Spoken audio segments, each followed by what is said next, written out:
A federal judge in California has dismissed the majority of the case against the vice president of Equatorial Guinea, Teodoro Nguema Obiang Mangue. The charges had claimed that the vice president violated the laws of Equatorial Guinea.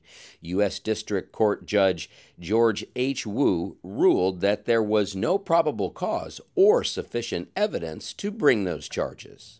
In fact, the court noted that the only thing that the government could point to was that the vice president had spent a significant amount of money.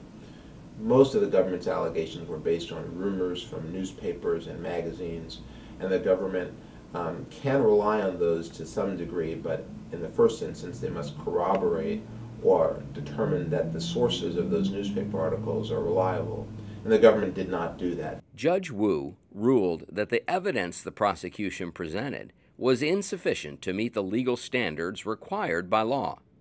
Now, Vice President Nguema hopes that a reasonable solution can be found to the long-standing misunderstanding of the prosecution.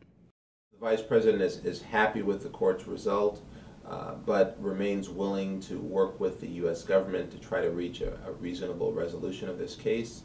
The Vice President has in the past offered to sit down and meet with representatives of the government to discuss a path that might resolve this case amicably so that both countries could move forward with a positive relationship.